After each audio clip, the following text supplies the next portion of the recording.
세상에, 누가 이런 갓난아기를 버리고 갔대? 박순이의 떨리는 혼잣말이 텅 빈 지하철 화장실에 작게 울렸습니다. 그녀의 품에는 파란 입술로 가느다란 숨을 쉬고 있는 갓난아기가 안겨 있었습니다. 새벽 1시 30분 서울 5호선 종점역. 막차가 떠난 지 1시간이 지난 지하철역은 형광등 불빛만이 썰렁하게 켜진 채 고요했습니다. 20년 넘게 지하철 청소 일을 해온 순이는 늘 그랬듯 무거운 청소 카트를 끌고 여자 화장실로 들어섰습니다. 달아빠진 고무장갑을 낀 손으로 변기 하나하나를 닦아내고 바닥을 쓸고 휴지통을 비우는 일. 그것이 그녀의 하루였습니다. 그런데 오늘은 달랐습니다. 마지막 칸 화장실 문을 열던 순간 희미하지만 분명한 울음소리가 들려왔습니다. 처음엔 환청인가 싶었습니다. 이 시간, 이 깊은 지하에 누가 있을 리 없으니까요. 하지만 그 소리는 점점 더 또렷해졌습니다.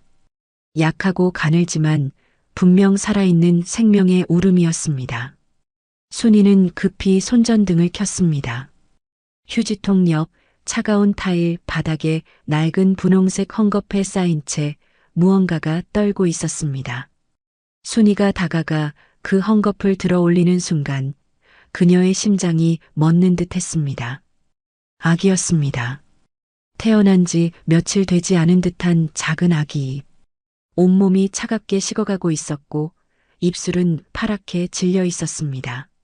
하지만 가슴은 아직 미세하게 오르내리고 있었습니다. 살아 있었습니다. 세상에, 세상에. 순이는 재빨리 자신의 외투를 벗어 아기를 감쌌습니다. 차가운 몸을 자신의 체온으로 녹이려 꼭 끌어안았습니다. 아기는 순이의 품에서 더 큰 소리로 울기 시작했습니다. 그 울음소리가 너무도 반가웠습니다. 살아있다는 증거였으니까요. 순이의 눈가에 뜨거운 눈물이 맺혔습니다. 괜찮아. 괜찮아, 이제 괜찮아. 그녀는 아기를 달래며 떨리는 손으로 휴대전화를 꺼냈습니다. 112에 신고를 해야 했습니다. 구급차를 불러야 했습니다. 하지만 전화를 걸기 직전 순이는 잠시 멈칫했습니다. 품 안의 아기를 내려다보는 순간 오래된 기억이 파도처럼 밀려왔습니다. 40년 전 그녀 역시 이렇게 작은 아기를 품에 안고 있었습니다. 남편이 간암 말기 진단을 받은 직후 태어난 아들 도연이었습니다. 병원비를 마련하느라 밤낮으로 일했지만 남편은 결국 도연이의 돌도 보지 못하고 세상을 떠났습니다. 그때부터였습니다. 순이가 혼자서 아이를 키우기 시작한 것은 공장 일, 식당 일, 청소 일 할 수 있는 모든 일을 했습니다. 손이 트고 허리가 휘어지고 무릎이 망가져도 멈출 수 없었습니다. 도연이를 굶길 수 없었으니까요. 도연이만큼은 제대로 키워내야 했으니까요. 그리고 순이는 해냈습니다. 도연이는 성실하게 자라 좋은 대학에 들어갔고 이제는 대기업에서 일하는 반듯한 청년이 되었습니다. 순이에게 매달 생활비를 보내며 엄마 이제 일 그만하셔도 돼요라고 말하는 아들. 그것이 순이의 자랑이자 삶의 전부였습니다. 하지만 이상했습니다. 요즘 들어 도연이에게서 연락이 뜸했습니다. 전화를 해도 잘 받지 않았고 받더라도 목소리가 어딘가 지쳐 있었습니다. 회사 일이 바빠서 그래요라고 했지만 순이는 알 수 있었습니다. 아들에게 무언가 일이 생겼다는 것을. 어머니의 직감은 틀린 적이 없었습니다. 순이는 품 안의 아기를 다시 내려다봤습니다. 작고 약한 생명. 누군가의 손에 의해 이 차가운 곳에 버려진 아이. 이 아이의 어머니는 지금 어디서 무엇을 하고 있을까요? 어떤 사정이 있었기에 이런 끔찍한 선택을 했을까요? 아니면 어머니가 아닌 다른 누군가가 이 아이를 버린 걸까요? 순이의 가슴 한편에서 묘한 불안감이 스멀스멀 피어올랐습니다. 설명할 수 없는 예감 같은 것. 마치 이 아기가, 이 우연한 만남이 자신의 운명과 어떤 식으로든 깊이 얽혀 있을 것 같은 느낌. 할머니가 지켜줄게. 순이는 아기에게 조용히 속삭였습니다. 그리고 떨리는 손으로 112를 눌렀습니다. 구급차가 도착하기까지 15분이 걸렸습니다. 그 짧은 시간 동안 순이는 한시도 아기를 놓지 않았습니다. 자신의 체온으로, 자신의 심장 박동으로 이 작은 생명을 지켜냈습니다. 구급대원들이 아기를 들것에 옮기려 하자 순이는 말했습니다. 제가 같이 가도 될까요? 이 아이가 혼자 있으면 무서울 것 같아서요. 구급대원은 고개를 끄덕였고 순이는 구급차에 함께 올라탔습니다. 병원으로 가는 내내 순이는 창밖을 바라봤습니다. 새벽 서울의 거리는 어둡고 고요했습니다. 그 어둠 속 어딘가에 자신이 모르는 진실이 숨어 있다는 걸 순이는 아직 몰랐습니다. 이 아기가 누구의 아이인지, 왜 하필 그 화장실에 버려졌는지 순이는 알지 못했습니다. 하지만 운명은 이미 시작되고 있었습니다. 시간을 거슬러 올라가 1년 전 가을, 도연은 대기업 기획팀에서 일하는 성실한 직원이었습니다. 그는 어린 시절부터 쉽지 않은 길을 걸어왔습니다. 아버지를 일찍 여의고 홀어머니 박순이 밑에서 자랐습니다. 어머니는 공장 일, 식당 일, 청소 일을 전전하며 도연을 키웠습니다. 손이 트고 허리가 휘어져도 아들만큼은 제대로 키워내고 싶었던 어머니. 도연은 그런 어머니를 위해 공부했습니다. 자신도 아르바이트라도 해서 엄마를 도와드리고 싶었지만 어머니는 단호했습니다. 너는 공부만 해. 엄마가 다 할게. 그 말에 도연은 더욱 공부에 매진했습니다.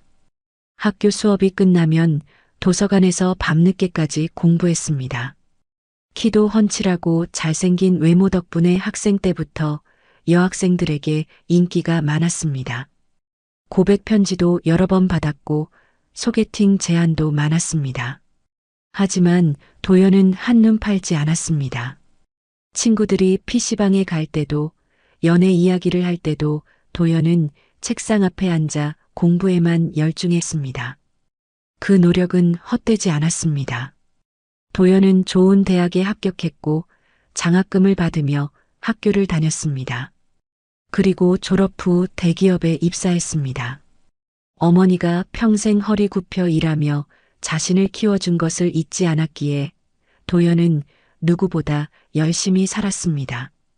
새벽같이 출근해서 밤늦게 퇴근하는 삶. 하지만 도연은 불평하지 않았습니다. 매달 어머니께 생활비를 보내고 엄마 이제 일 그만하셔도 돼요라고 말할 수 있는 나를 위해 견뎠습니다. 그런 도연을 3년 전부터 지켜봐 온 사람이 있었습니다. 바로 팀장 한미영이었습니다. 미영은 능력 있고 당당한 커리어 우먼이었습니다. 명문대를 나와 빠른 승진을 거듭했고 회사에서도 인정받는 인재였습니다. 하지만 30세가 될 때까지 연애 한 번 제대로 해본 적 없는 그녀에게 묵묵히 일하는 도연의 모습은 특별하게 다가왔습니다. 처음엔 그저 믿음직한 후배였습니다. 하지만 시간이 지날수록 미영은 자신도 모르게 도연을 의식하게 되었습니다.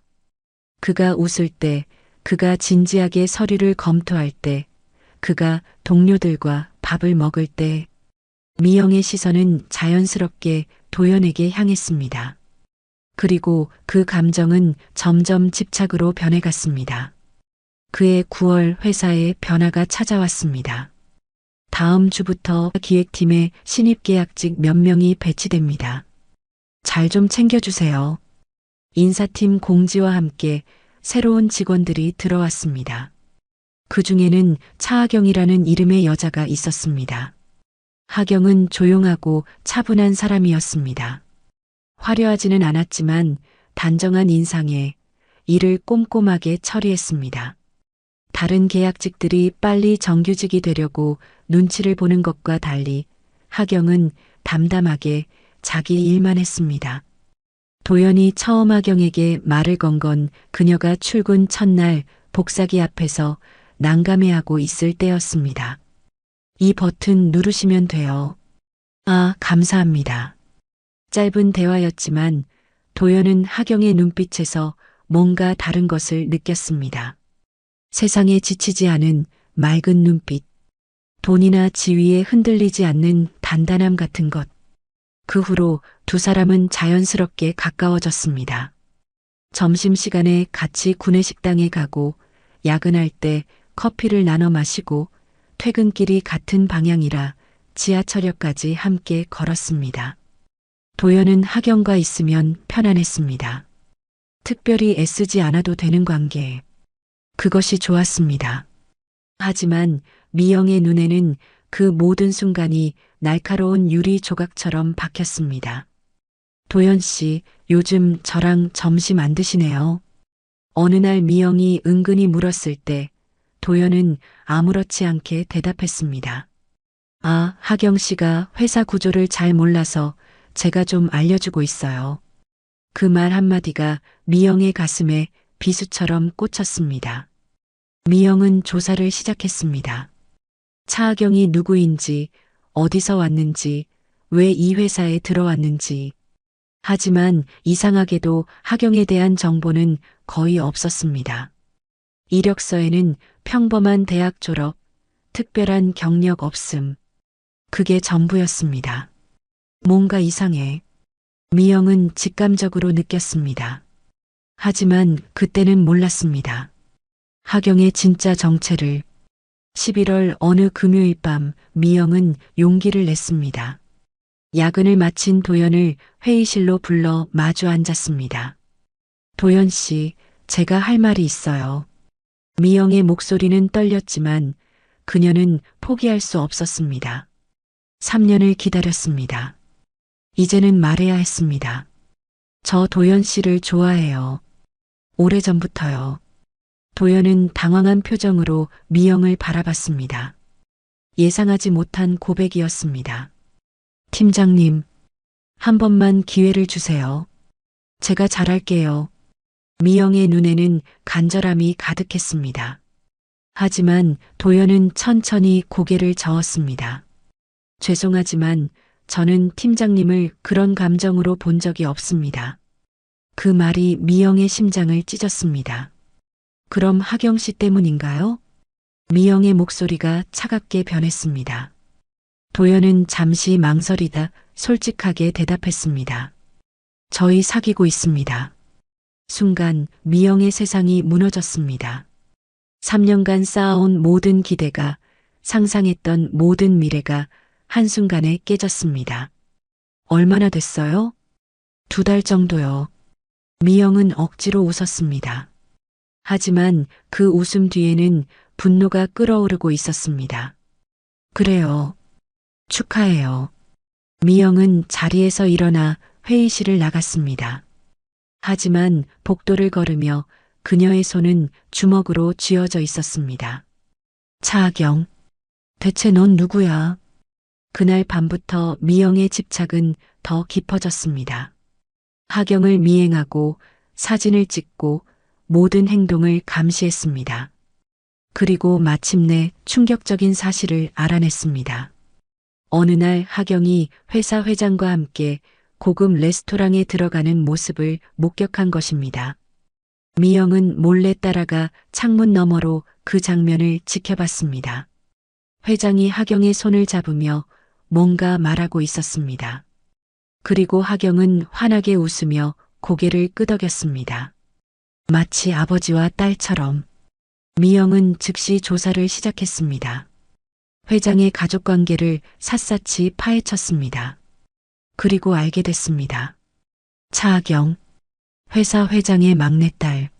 신분을 숨기고 현장 연수를 나온 재벌가 영애였던 것입니다. 회장 딸이면서 평범한 직원인 척하고. 미영의 눈에 광기가 서렸습니다. 도연 씨는 그것도 모르고 순진하게 속아 넘어간 거야. 그날 밤 미영은 책상 앞에 앉아 하경의 사진을 바라봤습니다.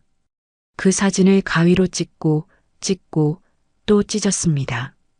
그리고 그때부터 그녀의 마음속에는 복수심만이 자라나기 시작했습니다.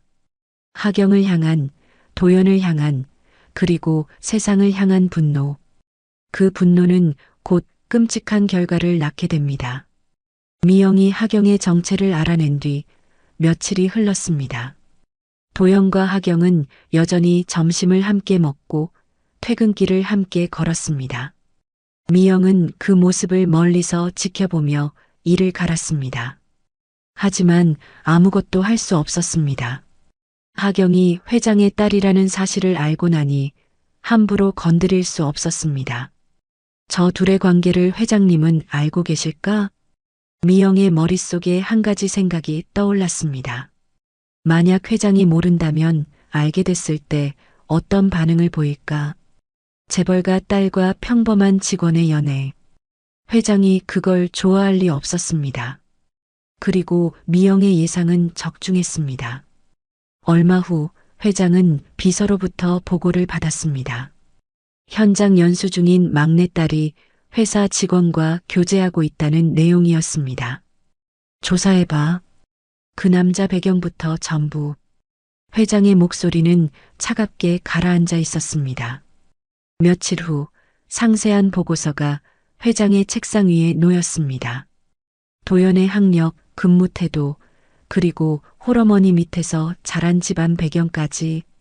능력은 인정할 만했지만 회장의 마음에는 들지 않았습니다. 그날 저녁 회장은 하경에게 전화를 걸었습니다. 내일 저녁 식사하자. VIP룸으로 예약해뒀다. 다음 날 고급 레스토랑. 아버지와 딸만의 자리였습니다. 하경은 아버지가 왜 자신을 부른 건지 알고 있었습니다. 조용한 VIP룸, 정갈하게 차려진 테이블. 하지만 음식을 먹을 분위기가 아니었습니다. 회장은 와인 잔을 천천히 내려놓으며 하경을 바라봤습니다. 침묵이 흘렀습니다. 하경은 숨을 깊이 들이쉬고 먼저 말을 꺼냈습니다. 아버지, 저 도연 씨 좋아해요. 하경의 고백에 회장의 얼굴이 딱딱하게 굳었습니다. 그 남자가 누군지 알아? 네, 알아요. 그래서 더 좋아요. 하경은 당당했습니다. 신분을 숨기고 현장에 나간 건 아버지의 지시였지만 도연을 만난 건 자신의 선택이었습니다. 하경아. 회장의 목소리가 낮아졌습니다. 그 사람은 내 신분과 돈을 보고 접근한 거야. 도연 씨는 그런 사람 아니에요. 그건 내 생각이고. 회장은 차갑게 말했습니다. 다음 달에 미국으로 떠나. MBA 과정 등록해뒀어. 2년 후에 돌아와서 경영전략팀에서 일하게 될 거야. 하경은 눈물을 참으며 고개를 저었지만 회장의 결정은 확고했습니다. 그날 밤 하경은 도연을 만났습니다. 도연 씨, 제가 할 말이 있어요. 하경은 자신의 정체를 모두 털어놓았습니다. 회장의 딸이라는 것, 신분을 숨기고 현장에 나왔던 것, 그리고 아버지가 유학을 강요하고 있다는 것. 도연은 잠시 말을 잃었습니다. 충격이었습니다. 매일 점심을 같이 먹고 퇴근길을 함께 걸었던 하경이 회장의 딸이었다니. 도연 씨, 미안해요. 말하지 못해서. 하경의 눈에 눈물이 맺혔습니다. 아버지가 뭐라고 하시든 저는 도연 씨를 사랑해요. 도연은 천천히 하경의 손을 잡았습니다. 저도 하경 씨를 사랑해요.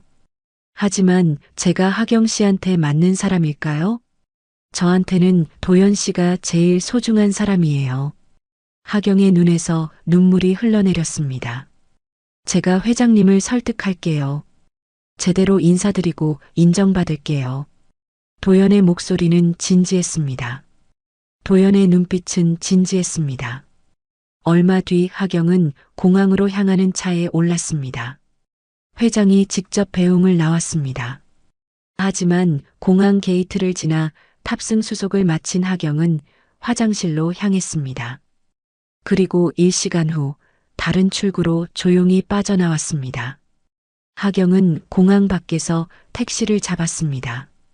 그리고 떨리는 손으로 도연에게 전화를 걸었습니다. 도연 씨, 저 지금 공항 나왔어요. 네. 하경 씨, 비행기는요? 안 탔어요. 못 타요. 도연 씨 없이는 못 가요. 전화 너머로 도연의 당황한 숨소리가 들렸습니다. 하경 씨, 그러면 안 돼요. 회장님께서 이미 결정했어요. 제 선택이에요. 하경의 목소리는 떨렸지만 확고했습니다. 도연은 긴 침묵 끝에 말했습니다. 지금 어디 있어요? 내가 갈게요. 그날 밤 두 사람은 만나 긴 이야기를 나눴습니다. 앞으로 어떻게 할 것인지, 어디서 지낼 것인지. 하경은 아버지가 곧 자신이 비행기를 타지 않았다는 걸 알게 될 거라고 했습니다. 그때까진 몸을 숨겨야 했습니다. 도연은 걱정스러웠지만 이미 벌어진 일이었습니다. 며칠 후 하경은 서울 외곽의 작은 원룸을 얻었습니다. 화려하지는 않았지만 혼자 지내기에는 충분했습니다. 도연은 어머니 박순이와 함께 살면서 회사를 다녔습니다. 효자인 도연은 어머니를 혼자 두고 싶지 않았습니다. 대신 퇴근 후나 주말이면 하경의 집을 찾아갔습니다. 하경은 집에서 온라인으로 일할 수 있는 프리랜서 번역 일을 시작했습니다. 도연이 오지 않는 날은 외롭고 길었지만 그를 기다리는 것만으로도 행복했습니다. 그리고 얼마 후 하경은 임신 사실을 알게 됐습니다. 도연 씨, 저 아기가 생겼어요. 도연은 하경을 와락 껴안았습니다. 눈물이 주르륵 흘러내렸습니다. 정말요? 우리 아기가? 네. 감사해요. 정말 감사해요. 하지만 기쁨도 잠시, 도연의 표정이 진지해졌습니다. 하경 씨, 저 회장님을 찾아뵙고 와야 할 것 같아요. 도연 씨? 아버님의 허락 없이는 결혼할 수 없어요. 그건 옳지 않아요. 도연은 바른 사람이었습니다. 아무리 사랑하는 사이라도 장인어른의 허락 없이 결혼할 수는 없었습니다. 더욱이 이제 아이까지 생겼습니다. 아버지가 절대 안 받아주실 거예요. 그래도 가야 해요. 제대로 인사드리고 저희 마음을 전해야죠. 하경은 불안했지만 도연의 결심은 확고했습니다. 제가 먼저 혼자 다녀올게요. 하경 씨는 몸조리 잘하고 있어요. 다음 날 도연은 회사 비서실에 전화를 걸었습니다. 회장님께 면담을 신청하고 싶습니다. 무슨 용건이신가요? 개인적으로 꼭 말씀드려야 할 일이 있습니다. 비서는 잠시 망설이다가 일주일 후로 일정을 잡아줬습니다. 도연은 안도의 한숨을 쉬었습니다. 일주일. 그 시간 동안 어떻게 말씀드릴지 준비해야 했습니다. 하지만 운명은 잔인했습니다. 사흘 후 도연에게 갑작스러운 인사 발령이 떨어졌습니다. 베트남 지사로 6개월간 단기 파견입니다. 내일 당장 출국하셔야 합니다. 청천벽력 같은 소식이었습니다. 도연은 인사팀에 항의했지만 소용없었습니다. 이미 결정된 사항이었습니다. 도연은 몰랐습니다. 이것이 회장의 지시였다는 것을, 딸과 도연을 떨어뜨려 놓기 위한 계략이었다는 것을. 그날 밤 도연은 하경을 꼭 안았습니다. 미안해요. 파견 끝나고 바로 돌아와서 회장님께 인사드릴게요. 몸조리 잘하고 있어요. 도연 씨, 6개월이면 금방이에요. 꼭 돌아올게요. 하경은 눈물을 흘렸습니다. 불길한 예감이 들었지만 도연을 붙잡을 수 없었습니다. 6개월은 길고도 외로운 시간이었습니다. 도연은 베트남에서 매일 밤 하경과 영상 통화를 했습니다. 하경의 배가 점점 불러오는 모습을 보며 도연은 더욱 빨리 돌아가고 싶었습니다. 그리고 6개월 뒤 드디어 도연이 한국에 돌아왔습니다. 공항에서 하경을 만났을 때 도연은 눈물을 흘렸습니다. 임신 8개월, 배가 크게 불러온 하경. 도연은 조심스럽게 배를 쓰다듬었습니다. 보고 싶었어요. 저도요, 도연 씨. 이제 회장님을 찾아뵙겠어요. 더는 미룰 수 없어요. 도연은 다음날 바로 회장실에 면담을 신청했습니다. 며칠 후 저녁 회장을 만나기로 약속을 잡았습니다. 그 며칠 동안 도연은 밤잠을 설쳤습니다. 회장님께 어떻게 말씀드려야 할까? 하경을 사랑한다는 것, 아이가 생겼다는 것, 제대로 된 사위가 되겠다는 다짐. 머릿속으로 수없이 연습했습니다. 어머니 순이는 요즘 도연이 밤늦게까지 뭔가 고민하는 것을 눈치챘지만 묻지 않았습니다. 약속 당일, 도연은 평소보다 일찍 일어나 정장을 골랐습니다. 가장 단정한 회색 정장에 흰 셔츠, 남색 넥타이. 거울 앞에서 몇 번이나 매듭을 고쳐 맸습니다. 도연아, 오늘 무슨 중요한 일 있니? 순이가 물었습니다. 네, 엄마. 중요한 미팅이 있어요. 도연은 환하게 웃었습니다. 오늘만 잘 끝나면 모든 게 좋아질 것 같았습니다. 저녁 6시 30분. 도연은 회사로 향했습니다. 약속 시간은 7시. 30분 일찍 도착해서 마음을 가다듬으려 했습니다. 지하철을 타고 회사 앞역에 내렸습니다. 계단을 올라 지상으로 나왔습니다. 회사 건물이 저 앞에 보였습니다. 가슴이 두근거렸지만 피할 수 없는 일이었습니다. 하경과 아이를 위해서라도 용기를 내야 했습니다. 도연은 심호흡을 하고 횡단보도 앞에 섰습니다. 신호가 바뀌었습니다. 초록불. 도연이 횡단보도를 건너기 시작했습니다. 그 순간 신호를 무시한 대형 트럭이 미친 듯이 달려왔습니다. 위험해요. 누군가의 비명소리. 도연이 고개를 돌렸을 때는 이미 늦었습니다. 쾅! 순식간의 일이었습니다. 도연의 몸이 공중으로 튕겨져 나갔습니다. 정장 재킷이 찢어지고 서류 가방이 바닥에 나뒹굴었습니다. 주변 사람들의 비명이 터져 나왔습니다. 누가 119 좀 불러주세요. 사람이 차에 치였어요. 15분 후 구급차가 도착했습니다. 응급구조사들이 급히 도연을 들것에 옮겼습니다. 맥박 약해요. 빨리 가야 합니다. 도연은 의식이 없었습니다. 피가 흘러내리는 얼굴, 축 늘어진 팔. 응급구조사들은 산소 마스크를 씌우고 급히 병원으로 향했습니다. 병원 응급실. 의료진들이 분주하게 움직였습니다. 간호사가 도연의 소지품을 정리했습니다. 지갑, 핸드폰, 그리고 주머니에서 나온 작은 메모. 회장님 면담 요청. 오늘 저녁 7시. 간호사는 그 메모를 투명 봉투에 넣어 보관함에 넣었습니다. 도연은 곧바로 중환자실로 옮겨졌습니다. 그날 밤 순이는 병원에서 전화를 받았습니다. 보호자이십니까? 환자분이 교통사고로 중환자실에 계십니다. 순이의 손에서 전화기가 떨어질 뻔했습니다. 급히 병원으로 달려간 순이는 중환자실 유리창 너머로 도연을 봤습니다. 온몸에 연결된 기계들, 인공호흡기를 단아들. 순이는 그 자리에 주저앉아 울었습니다. 같은 시각 하경은 도연의 대학 친구에게서 전화를 받았습니다. 하경 씨, 도연이가 교통사고를 당했어요. 하경은 그 자리에서 주저앉았습니다. 어느 병원이에요? 제가 지금 갈게요. 하경 씨, 지금은 안 돼요. 도연이 어머니도 계시고 회사 사람들도 다 와 있어요. 하경 씨가 나타나면. 친구의 말에 하경은 입을 다물었습니다. 맞는 말이었습니다. 회장의 눈과 귀는 어디에나 있었습니다.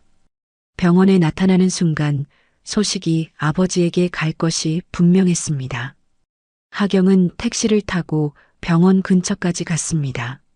하지만 병원 안으로 들어갈 수 없었습니다. 멀리서 병원 건물의 불빛만 바라봤습니다. 불러온 배를 감싸 안으며 눈물만 흘렸습니다. 도연 씨 제발 깨어나요. 그날 이후 하경은 매일 밤 친구에게 전화해서 도연의 상태를 물었습니다. 오늘은 어때요? 아직 의식이 안 돌아왔어요. 의사 선생님이 뭐라고 하셨어요? 상태가 좋지 않다고. 하경은 집에서 혼자 기도했습니다. 밤마다 울었습니다. 뱃속의 아이에게 속삭였습니다. 아빠가 곧 깨어나실 거야. 꼭 깨어나실 거야. 2주가 흘렀습니다. 순이는 매일 병원 복도 벤치에서 잠들었고 중환자실 앞을 떠나지 않았습니다. 도연의 손을 잡고 계속 말을 걸었습니다. 도연아, 엄마 목소리 들려? 일어나야지. 엄마 여기 있어. 하지만 도연은 끝내 눈을 뜨지 못했습니다. 의사가 순이를 조용히 불렀습니다. 보호자분 준비하셔야 할 것 같습니다. 순이는 고개를 저었습니다. 아니라고 계속 중얼거렸습니다. 하지만 그날 밤 도연은 조용히 숨을 거뒀습니다. 순이의 비명이 복도에 울려 퍼졌습니다. 한편 회사에서는 도연의 사고 소식이 빠르게 퍼졌습니다. 한미영도 그 소식을 들었습니다. 처음엔 믿을 수 없었습니다. 도연이 교통사고를 당했다니. 미영은 급히 병원으로 향했습니다. 하지만 중환자실 앞에는 이미 많은 사람들이 모여 있었습니다. 미영은 멀찍이 서서 그 광경을 지켜봤습니다. 유리창 너머 도연의 모습, 그리고 울고 있는 순이. 이상한 감정이 밀려왔습니다. 슬픔? 아니었습니다. 죄책감? 그것도 아니었습니다. 그저 공허함이었습니다. 미영은 조용히 병원을 빠져나왔습니다. 그리고 그날 이후 도연이 2주간 의식 없이 누워있다는 소식을, 그리고 결국 세상을 떠났다는 소식을 회사를 통해 들었습니다. 장례식에도 미영은 갔습니다. 다른 회사 동료들과 함께 조문을 했습니다. 순이에게 고개를 숙였습니다. 좋은 분이셨습니다. 삼가 고인의 명복을 빕니다. 순이는 멍한 표정으로 고개만 끄덕였습니다. 미영은 장례식장을 나오며 주변을 둘러봤습니다. 혹시 하경이 있을까 싶어서였습니다. 하지만 보이지 않았습니다. 그 여자는 어디 있는 거야? 미영의 집착은 멈추지 않았습니다. 도연이 죽은 후에도 미영은 계속 하경을 감시했습니다. 사립 탐정을 통해 하경의 행방을 추적했습니다. 대상이 산부인과 정기 검진을 받고 있습니다. 계속 지켜봐요. 며칠 후 탐정으로부터 사진이 도착했습니다. 작은 산후조리원 앞에서 휠체어를 타고 나오는 하경의 모습. 출산한 것으로 보입니다. 미영은 그 사진을 오래 바라봤습니다. 도연 씨의 아이를 낳았구나. 분노가 치밀어 올랐습니다. 하경은 모든 것을 가졌습니다. 재벌가의 딸이라는 신분, 도연의 사랑, 그리고 이제는 도연의 아이까지. 왜 그 여자만 왜? 미영은 책상에 앉아 하경과 아기의 사진을 노려봤습니다. 계속 추적하세요. 그 여자가 어디 사는지, 아기를 어떻게 키우는지 전부 보고하세요. 알겠습니다. 미영은 매일 탐정의 보고를 받았습니다. 하경이 혼자 아기를 키우고 있다는 것, 회장도 손주의 존재를 모른다는 것, 도연의 어머니도 모른다는 것. 그 여자는 혼자 모든 걸 가지고 있어. 미영의 눈에 이상한 빛이 서렸습니다. 이대로 둘 수는 없어.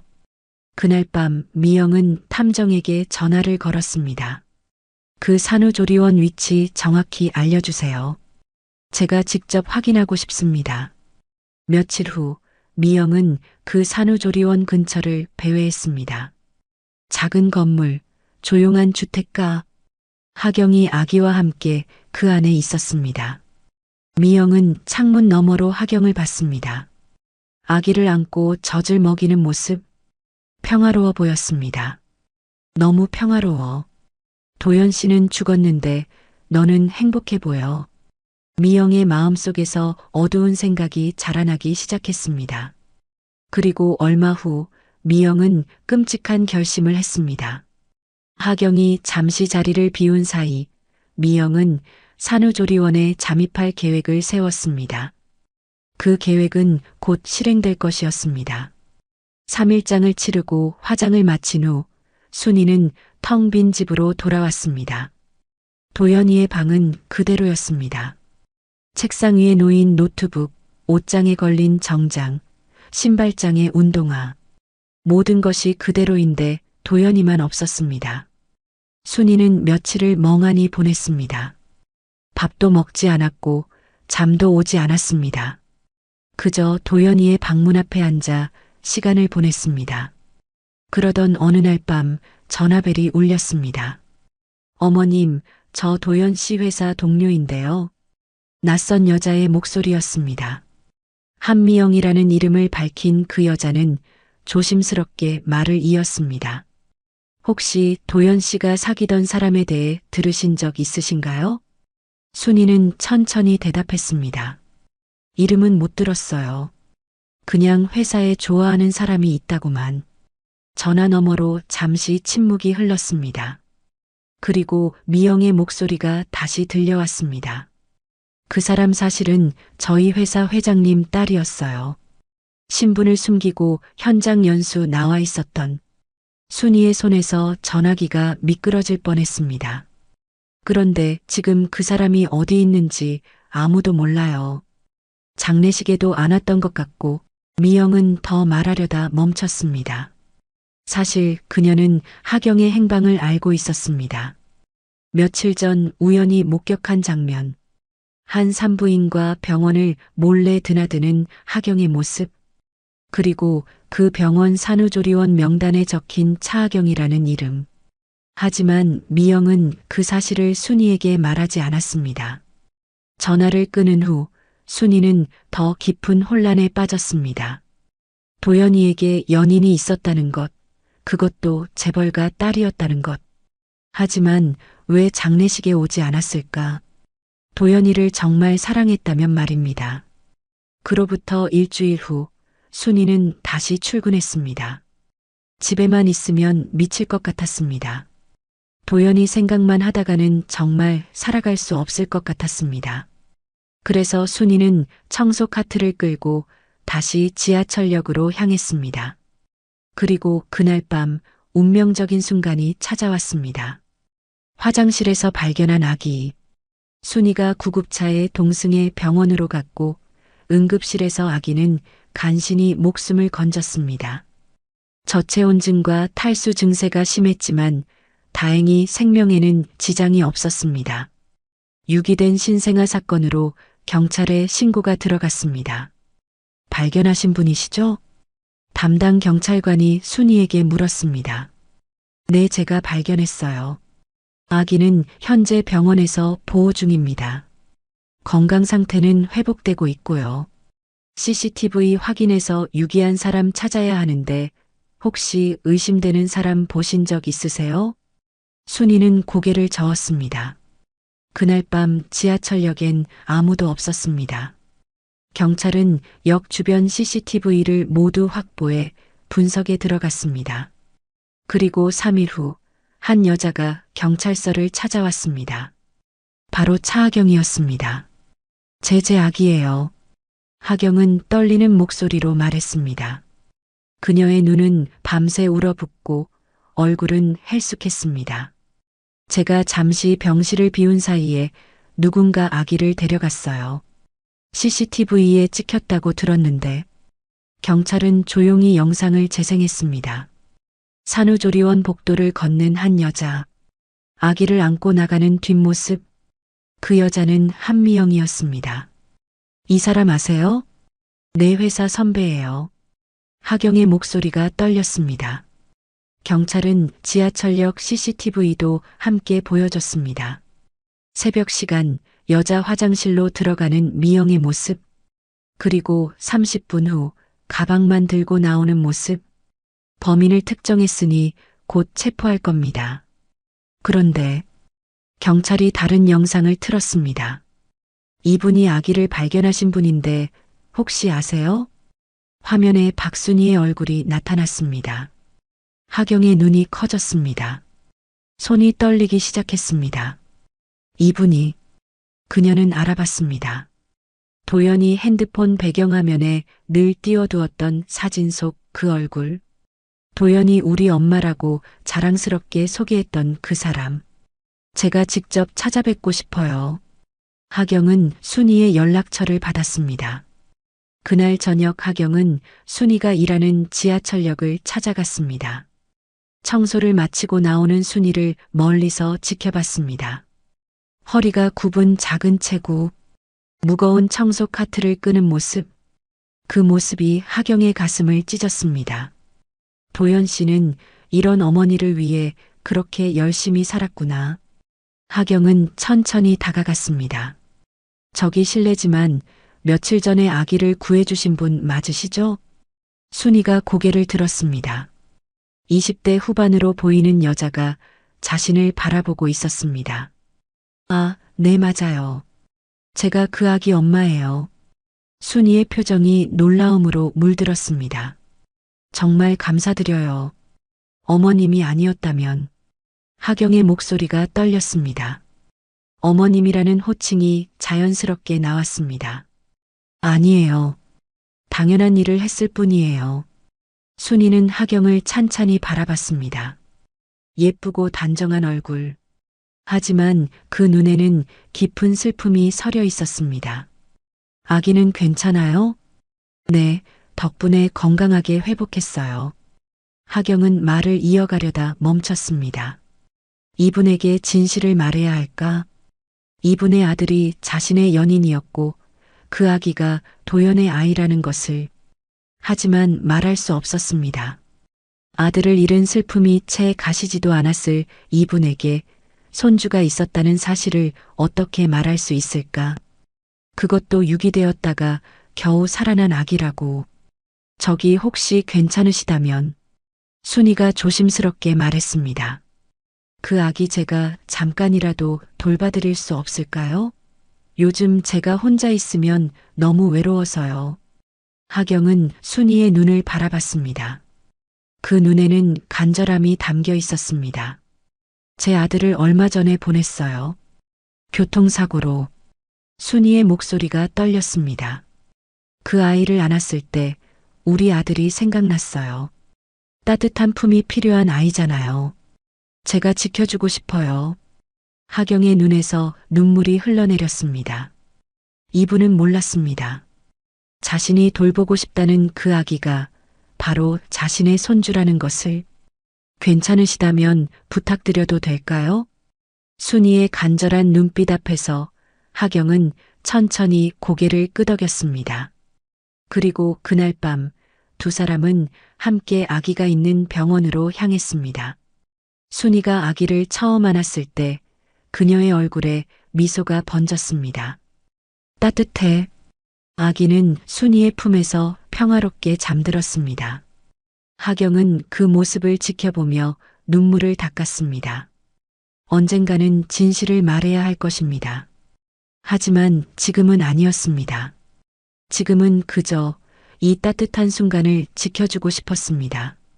한미영 씨 영아유기죄로 체포합니다. 일주일 후 미영은 회사 앞에서 경찰에 연행되었습니다. CCTV 증거는 명확했습니다. 산후조리원에서 아기를 데리고 나가는 모습, 지하철역 화장실로 들어가는 모습, 그리고 빈손으로 나오는 모습까지 모든 것이 기록되어 있었습니다. 미영은 아무 말도 하지 않았습니다. 차가운 표정으로 고개만 숙인 채 경찰차에 올랐습니다. 회사 동료들이 충격에 빠져 그 모습을 지켜봤습니다. 그렇게 능력 있고 똑똑했던 팀장이 어떻게 그런 끔찍한 일을 저질렀는지 아무도 이해할 수 없었습니다. 하지만 미영의 마음속에는 후회보다 분노가 더 컸습니다. 왜 나는 안 되는데 그 여자는 되는 거야. 그녀는 끝까지 자신의 잘못을 인정하지 않았습니다. 같은 날 저녁 하경은 순이의 작은 집을 찾아갔습니다. 순이는 아기를 품에 안고 조심스럽게 흔들고 있었습니다. 오래된 이불로 정성스럽게 만든 아기 침대, 낡은 옷장에서 꺼낸 도연이의 옛날 아기 옷들. 순이는 이 작은 생명을 위해 할 수 있는 모든 것을 준비하고 있었습니다. 왔어요? 순이가 하경을 보며 따뜻하게 웃었습니다. 하지만 하경은 웃을 수 없었습니다. 오늘 반드시 진실을 말해야 한다는 것을 알고 있었습니다. 어머님, 제가 할 말이 있어요. 하경의 진지한 표정에 순이도 표정이 굳어졌습니다. 앉아요. 천천히 말해봐요. 순이가 의자를 권하며 말했습니다. 하경은 천천히 앉아 떨리는 손을 꼭 쥐었습니다. 사실 이 이야기는 하경의 목소리가 떨렸습니다. 도연 씨의 아이예요. 순간 방 안의 공기가 얼어붙었습니다. 순이의 손이 멈췄습니다. 품 안의 아기를 내려다보는 그녀의 눈에 혼란이 가득 찼습니다. 뭐라고 했어요? 제가 도연 씨와 사귀었어요. 회사에서 만나서. 하경은 천천히 모든 것을 털어놓았습니다. 신분을 숨기고 현장 연수를 나왔던 것, 도연과 사랑에 빠졌던 것, 임신 사실을 알게 됐을 때 도연이 얼마나 기뻐했는지. 하지만 회장을 만나러 가던 중 교통사고가 났던 것. 도연 씨는 어머님께 꼭 저를 소개하고 싶다고 했어요. 제가 누구인지 알게 됐을 때도 신분 같은 건 중요하지 않다고. 하경의 눈에서 눈물이 주르륵 흘러내렸습니다. 하지만 사고가 나는 바람에 인사도 드리지 못했어요. 장례식에도 못 갔어요.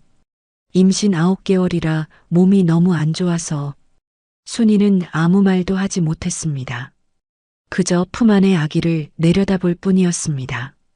그러다가 출산하고 회복하던 중에 누군가 아기를 데려갔어요. 나중에 알고 보니 도연 씨를 짝사랑하던 회사 선배였어요. 하경은 고개를 숙였습니다. 정말 죄송해요.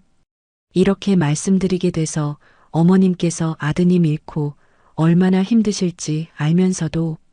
긴 침묵이 흘렀습니다. 순이는 천천히 아기의 얼굴을 들여다봤습니다. 작고 평화로운 얼굴. 그리고 그 순간 그녀는 깨달았습니다. 왜 이 아기를 처음 봤을 때 가슴이 뛰었는지, 왜 이 아기가 자신과 운명처럼 얽혀 있다고 느꼈는지. 닮았네. 순이의 떨리는 목소리가 조용히 울려 퍼졌습니다.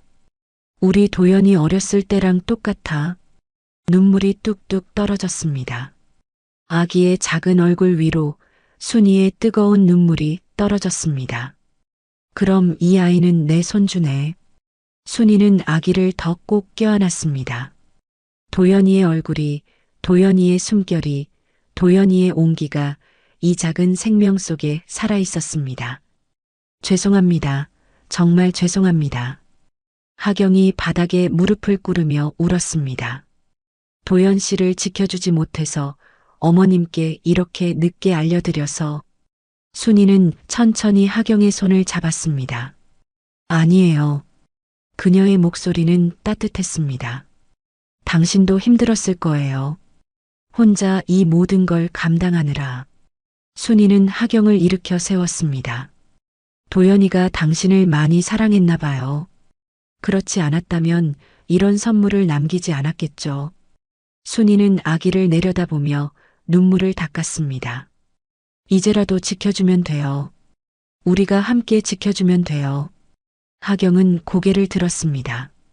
순이의 눈에는 슬픔이 아니라 결연함이 담겨 있었습니다. 도연이를 못 지킨 게 한이에요. 하지만 이 아이만큼은 절대 놓치지 않을 거예요. 그날 밤 두 사람은 나란히 앉아 아기를 바라봤습니다. 도연이 남긴 마지막 선물, 사랑의 증거, 그리고 새로운 시작. 며칠 후 하경은 결심했습니다. 어머님, 저 아버지께 말씀드리고 오겠어요. 순이는 하경의 손을 꼭 잡았습니다.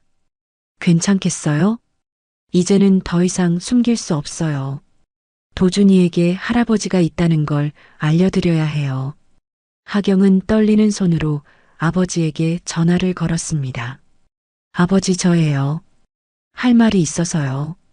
만나 뵐 수 있을까요? 다음 날 회장실. 하경이 문을 열고 들어섰을 때 회장은 차가운 표정으로 앉아 있었습니다. 오래 걸렸구나. 회장의 첫 마디였습니다. 아버지, 앉아라. 하경은 조심스럽게 의자에 앉았습니다. 회장은 책상 서랍을 열어 몇 장의 사진을 꺼내 하경 앞에 놓았습니다. 산후조리원을 나오는 하경의 모습, 아기를 안고 있는 사진, 순이의 집 앞에서 찍힌 사진들. 하경은 숨이 멎었습니다. 아버지 알고 계셨어요? 내가 공항에서 도망친 그날부터 계속 지켜봤다. 그 남자와 함께 지낸 것도, 임신한 것도, 아이를 낳은 것도, 그리고 그 남자가 나를 만나러 오다 사고로 죽은 것도. 회장의 목소리는 담담했지만 그 안에는 복잡한 감정이 담겨 있었습니다. 그런데 왜? 내가 먼저 오기를 기다렸다. 회장이 하경을 똑바로 바라봤습니다. 내가 어머니가 되었으니 스스로 책임감을 갖고 나를 찾아올 거라 믿었다. 도망치지 않고 숨지 않고 당당하게 말할 수 있을 때까지. 하경의 눈에서 눈물이 흘러내렸습니다. 그리고 그 남자에 대해서도. 회장은 도연의 사망 보고서를 집어들었습니다. 능력 있고 성실한 사람이었다는 보고를 받았다. 그리고 사고 당일 나에게 면담을 신청했었다더군. 내 도연 씨는 아버지께 허락을 받으러 갔어요. 저와 결혼하겠다고, 제대로 된 사위가 되겠다고. 회장은 눈을 감았습니다. 긴 침묵이 흘렀습니다. 회장은 긴 침묵 끝에 입을 열었습니다. 아기는 어디 있나? 지금은 도연 씨 어머님께서 돌봐주고 계세요. 그분이 손주인 줄 아시나? 네. 며칠 전에 모든 걸 말씀드렸어요. 회장은 의자에 깊이 기댔습니다. 딸이 저지른 일들, 감춰온 비밀들. 하지만 그 모든 것보다 중요한 건 손주의 존재였습니다. 그 아이를 보고 싶다. 이틀 후 순이의 작은 집. 초인종이 울렸습니다. 하경이 문을 열자 회장이 서 있었습니다. 정장 차림이 아닌 평범한 옷차림. 손에는 큰 쇼핑백을 들고 있었습니다. 들어오세요, 아버지. 거실에는 순이가 아기를 안고 앉아 있었습니다. 회장과 순이의 시선이 마주쳤습니다. 두 사람 모두 말을 잃었습니다. 재벌 회장과 지하철 청소부. 하지만 지금 이 순간 그들은 그저 한 아이의 조부모였습니다. 처음 뵙겠습니다. 저는 차성우라고 합니다. 회장이 먼저 고개를 숙였습니다. 박순희입니다. 도연이 어머니예요. 순이도 조심스럽게 인사했습니다. 회장은 천천히 다가가 아기를 내려다봤습니다. 작은 손, 작은 발, 평화롭게 잠든 얼굴. 안아봐도 될까요? 네, 그러세요. 순이가 조심스럽게 아기를 회장에게 건넸습니다. 회장은 떨리는 손으로 조심스럽게 아기를 받아 안았습니다. 이름은 뭐라고 지었나요? 도준이요. 도연 씨의 도자를 따서 지었어요. 하경이 말했습니다. 도준이.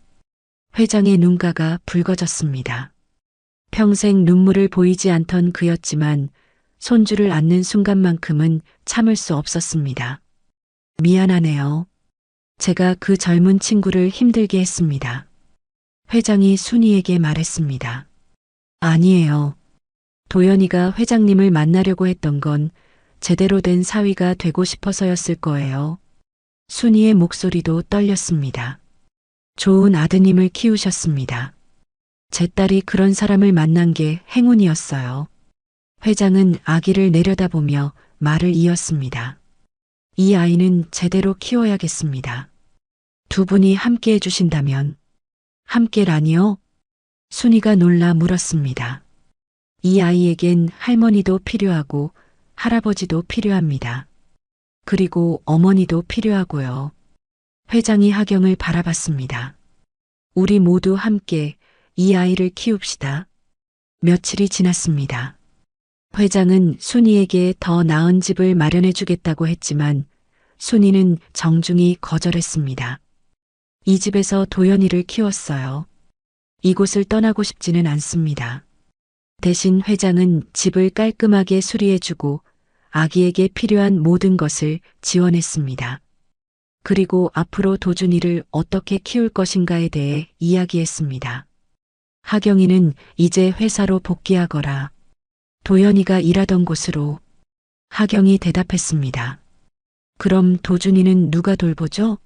베이비시터를 구할까요? 회장이 물었습니다. 아니에요. 순이가 조용히 말했습니다. 제가 도준이가 좀 더 클 때까지는 계속 키워도 될까요?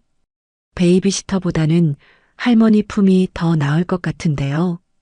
회장도 고개를 끄덕였습니다. 맞습니다. 손주는 할머니가 키워야 합니다. 생활비는 제가 지원하겠습니다. 그리고 하경아. 회장이 딸을 바라봤습니다. 넌 집으로 돌아와. 아침에 출근할 때 어머님 댁에 도준이를 데려다 주고 퇴근하면 데려오는 거야. 하지만 어머님께 너무 부담이 아니에요. 순이가 하경의 손을 잡았습니다. 나는 도준이 할머니예요. 아이를 돌보는 건 제 기쁨이에요. 그리고 저녁엔 엄마가 데려가서 재워주면 되잖아요.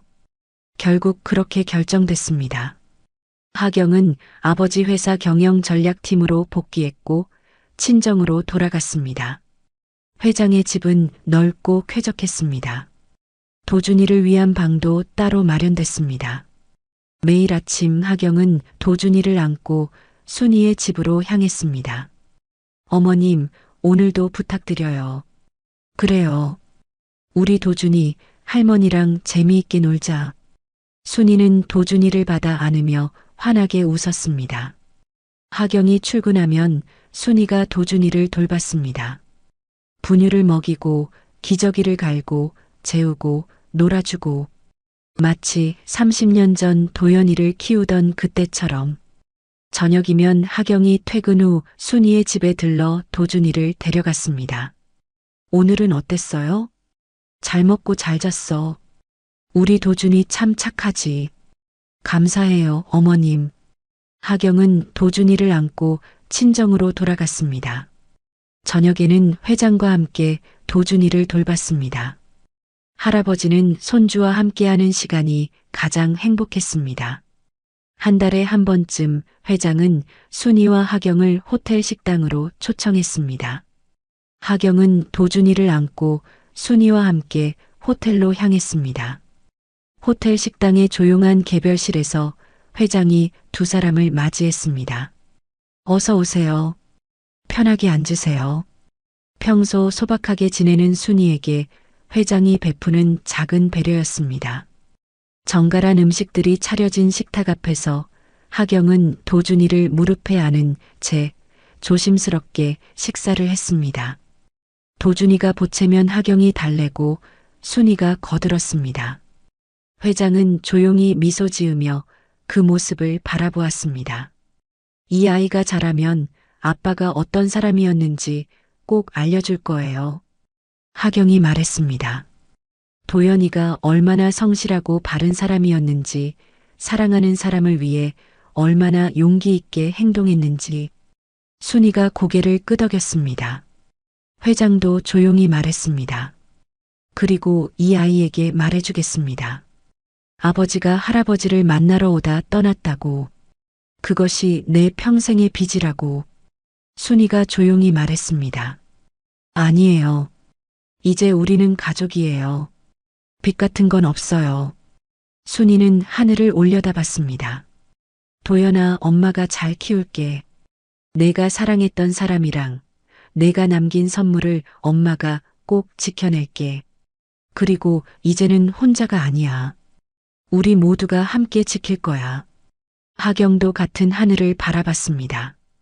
도연 씨, 미안해요. 그리고 고마워요. 이렇게 따뜻한 가족을 만나게 해줘서 버려진 화장실에서 시작된 기적. 슬픔 끝에 찾아온 희망. 신분의 벽을 넘어 만난 사람들. 그것은 사랑보다 깊고 운명보다 강한 가족의 이야기였습니다. 가장 작은 생명이 가장 큰 기적을 만들었습니다. 그리고 그 기적은 네 사람의 마음을 하나로 이어주었습니다. 오늘 이야기도 끝까지 함께 해주셔서 진심으로 감사드립니다. 여러분의 구독과 좋아요는 저에게 큰 힘이 됩니다.